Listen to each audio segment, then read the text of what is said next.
Graça e paz, meus irmãos. Vamos dar início ao nosso momento de devocional. Tome a sua Bíblia no livro de Tiago, capítulo 4, versículo do 2 ao 3. Vamos ao texto. Cobiçais e nada tendes, matais e invejais e nada podeis obter.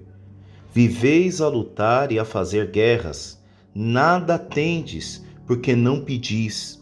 Pedis e não recebeis, porque pedis mal, para esbanjardes em vossos prazeres. Irmãos, antes de nós meditarmos esses dois versículos da carta de Tiago, nós precisamos primeiro identificar quem foi o autor dessa carta. Por que identificar quem foi o autor dessa carta? Se o nome já é autoexplicativo. Tiago.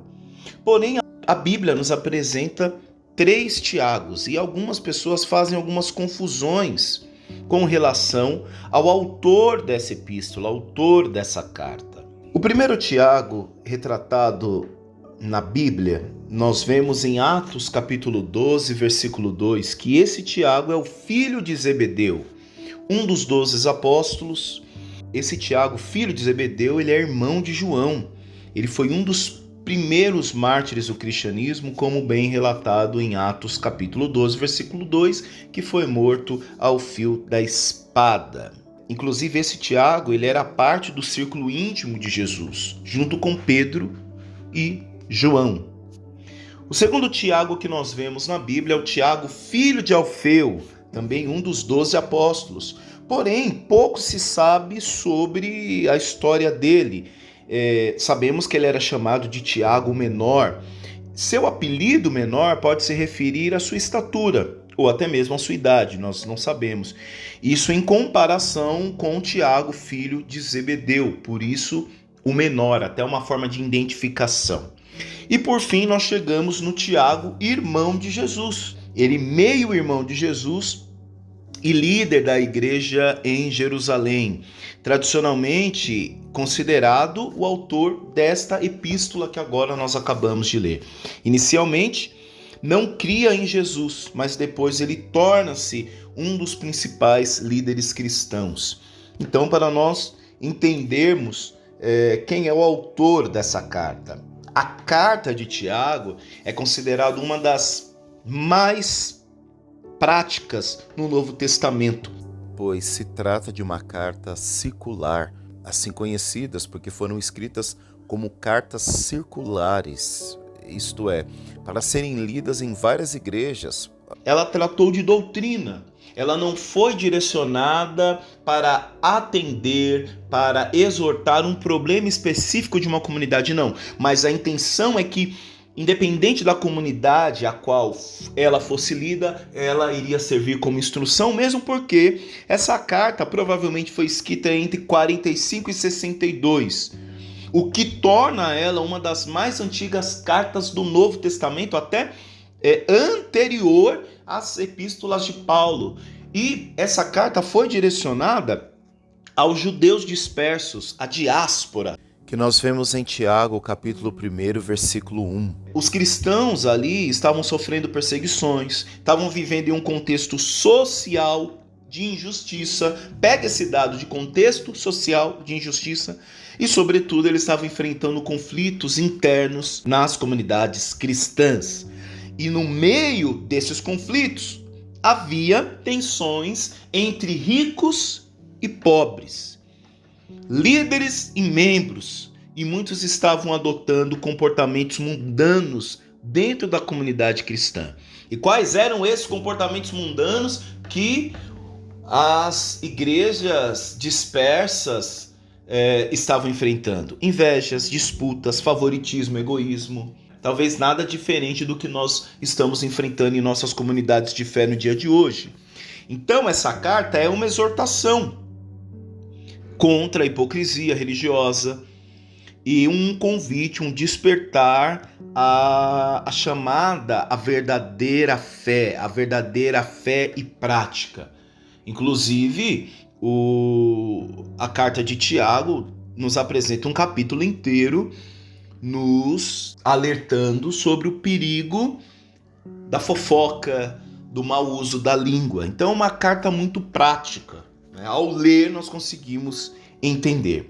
E nós chegamos nesses versículos, que é o versículo 2 e o 3, que são versículos muito fortes e atuais, porque o versículo começa dizendo cobiçais.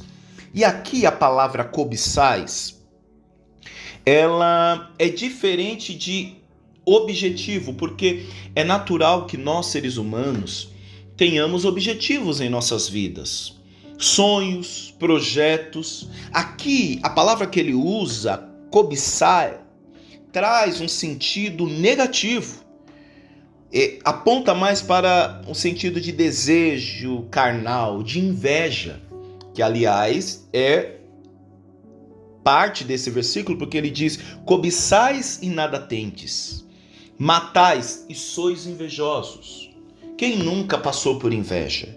Agora, falar algo mais profundo, quem nunca foi invejoso para com algo do irmão?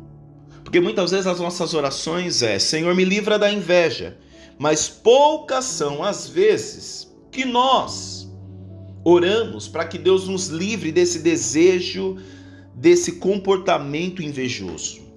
Depois de ele dizer cobiçais e nada tendes, é interessante porque, meus irmãos, o invejoso ele sempre vai passar por essa realidade.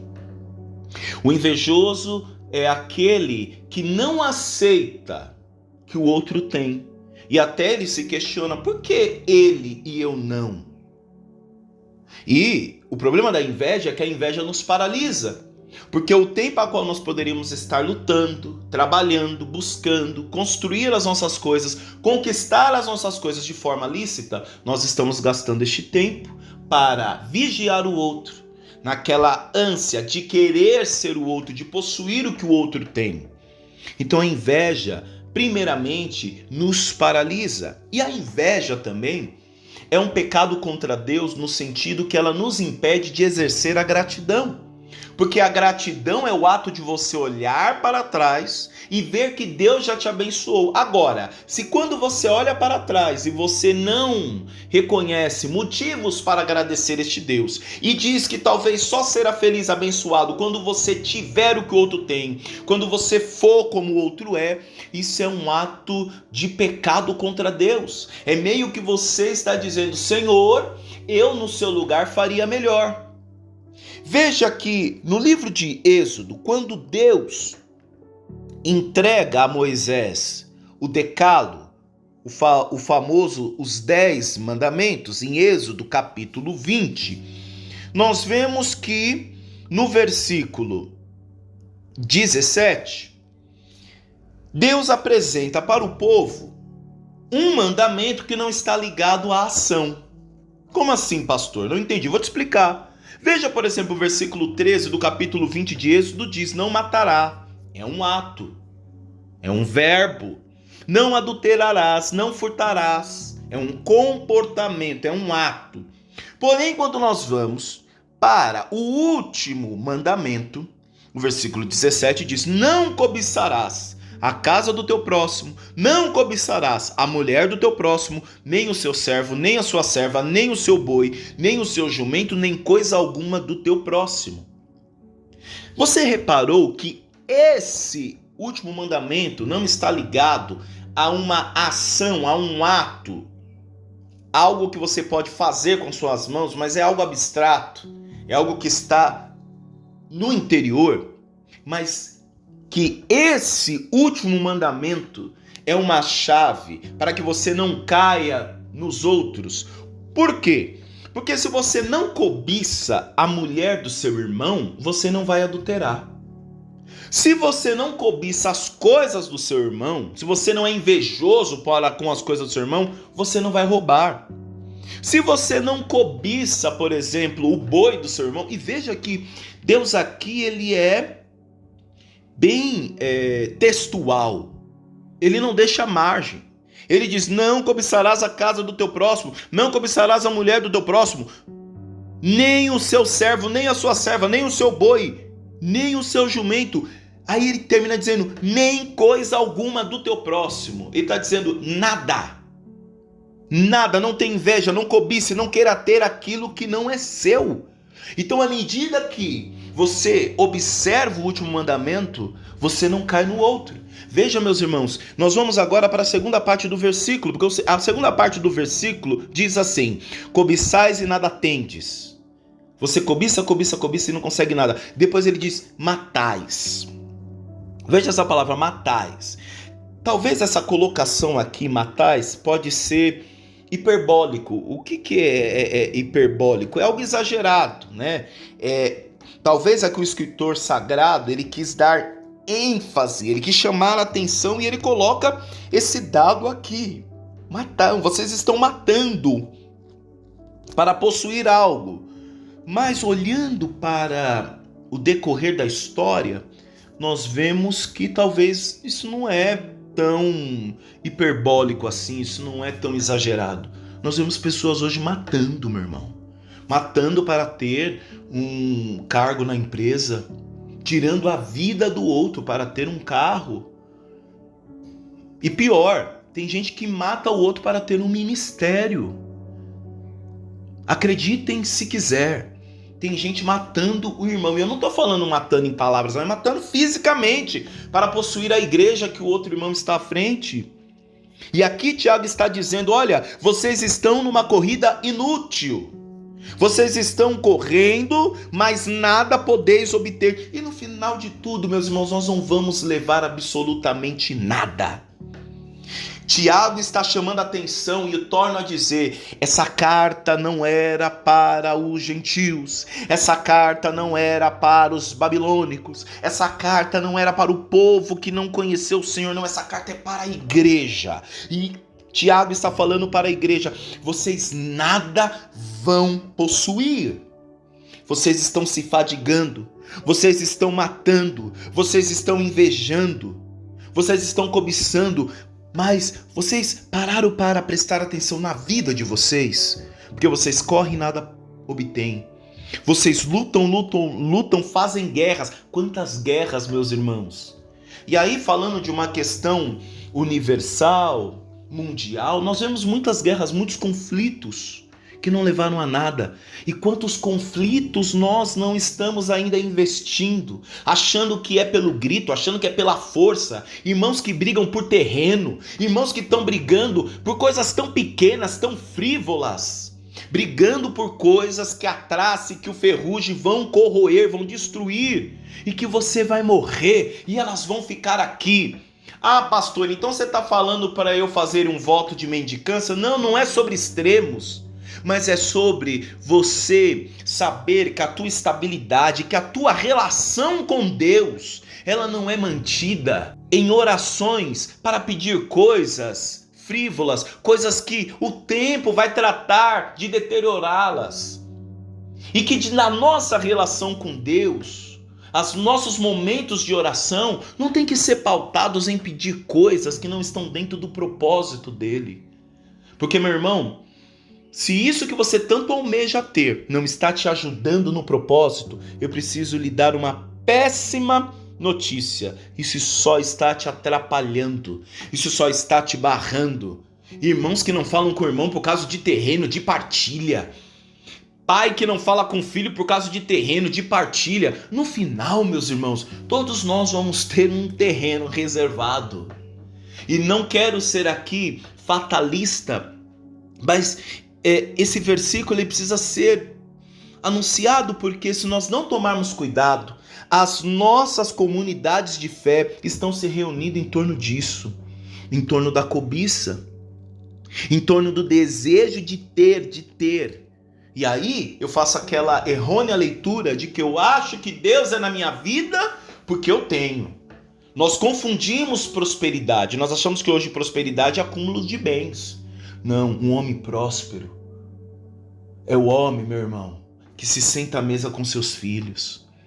O homem próspero é aquele que não tem motivos para andar de cabeça baixa, mas ele anda com a cabeça erguida porque ele é honesto em todos os atos que ele faz. Porque tem muita gente que é próspera, tem muita gente acumulando riqueza, mas é fruto de crime. É fruto de morte, como está dizendo aqui Tiago. É fruto de inveja. Irmão que passou a perna em outro irmão na empresa e fala que é crente, mas dentro da empresa mostra outra face. É crente no culto, mas na empresa puxa o tapete. Na família rouba, é mentiroso, é traidor, é sonegador. E no final disso tudo, Tiago está dizendo: olha, nada tendes, porque não pedis. A falha de não recorrermos a Deus em oração. Não pedis. A gente não pergunta para o Senhor se isso que eu estou tanto sonhando e querendo vai ser benéfico para a minha vida, vai cumprir um propósito. O versículo segue dizendo: pedis e não recebeis. E ele dá a resposta: porque pedis mal. Aí termina dizendo: para esbanjardes em vossos prazeres. Sabe quando nós erramos, irmãos? Quando nós achamos que Deus, lá no seu trono de graça, Ele tem obrigação de me dar tudo o que eu quero. O nosso erro é esse. O nosso erro é que às vezes, no momento das nossas orações, das nossas campanhas, dos nossos propósitos, dos nossos sacrifícios, a gente acha que Deus é o nosso serviçal, que tem que dar o que eu quero, da forma que eu quero, do jeito que eu quero. O Senhor é meu pastor e de nada eu tenho falta, porque tudo que eu preciso eu encontro em Deus. Então não é sobre ter, é sobre ser pleno. À medida que muitas pessoas têm, mas não são plenas. E plenitude é sobre um vazio. Eu tenho, possuo, mas o vazio continua. Enquanto há pessoas que não têm, não possuem, mas são plenas, são convictas, se sentem preenchidas. Irmãos, essa palavra não tem como florearmos ela. Não tem como florearmos ela. Tiago está nos mostrando que Deus não é um instrumento para os nossos desejos egoístas.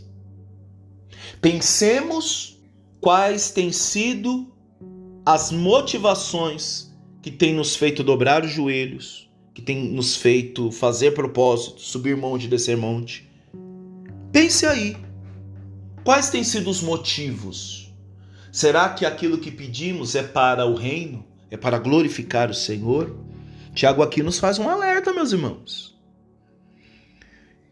Que orações motivadas apenas pelo prazer próprio, pelo ego ou pela vaidade, não serão atendidas. Não serão atendidas. A fé cristã verdadeira, ela é demonstrada em atitudes humildes, não em ambição, não em disputa. Reino de Deus é reino. Se eu não entendo reino, então não é reino. Reino é feito de pessoas. E se eu fui aceito nesse reino, não sou eu que vou colocar tramela no portão para que a pessoa não adentre o reino. Reino não é uma disputa. Isso confronta uma espiritualidade baseada em aparências, status ou competição dentro da igreja. É aquelas conversas, as pregações de hoje, que são totalmente egocêntricas, antropocêntricas. Não tem nada de Cristo, não tem nada de Deus, não são mais cristocêntricas nem teocêntricas. Porque hoje os púlpitos, a mensagem tem um personagem principal, que é o homem, não Deus. E eu só entendo Deus se Deus está servindo o homem, mas não é isso. Mensagens do tipo, Deus não te quer por cauda, você tem que ser cabeça, você é imperador, você nasceu para vencer. Meu irmão, foge dessas mensagens. A mensagem da cruz é: tome a sua cruz e siga-me. Quem quiser ganhar a sua vida, perdê-la-á. Mas a mensagem da cruz também é: eu estarei contigo todos os dias de vossa vida. A mensagem de Cristo é: eu sou o caminho, a verdade e a vida. Meu irmão, fuja de mensagens que só massageiam o seu ego. O evangelho não é sobre resolver os seus problemas. O evangelho é sobre redenção. É sobre Deus que entrega o seu único filho para que todo que nele crê tenha vida eterna. O evangelho é sobre uma dívida que jamais conseguiríamos pagar, mas ele pagou. Vamos orar, meus irmãos? Pai querido, graças te damos por mais um dia, Senhor. Mais um dia dentro do seu propósito e da sua vontade. Pai, nós queremos te pedir perdão pelas vezes em que as nossas orações foram carregadas, movidas com um desejo, ó Pai, egoísta. Quantas foram as vezes que o enredo da nossa oração foi o nosso prazer, foram as nossas vontades. E nos esquecemos, ó Pai, de pedir para sermos luz do mundo, sal da terra. Pai, nos perdoe, nos livre de todo ego, de todo egoísmo, ó Pai. Porque o egoísmo tem cegado a muitos. O amor pelo dinheiro, ó Pai, tem nos levado a matar, a mentir, a roubar, a adulterar. Senhor, coloque em nosso coração a graça, ó Pai, da gratidão, para que todo desejo de cobiça, de inveja venha cair por terra, ó Pai. É o que nós te pedimos no nome de Jesus. Amém. Meu irmão e minha irmã, que você tenha um dia abençoado no nome de Jesus. Que Ele volva a sua face para ti e lhe dê a paz. Que você tenha um dia rico da presença de Deus, em nome de Jesus. Forte abraço, meu irmão. Deus abençoe e até a próxima. Fique com Deus. Tchau, tchau.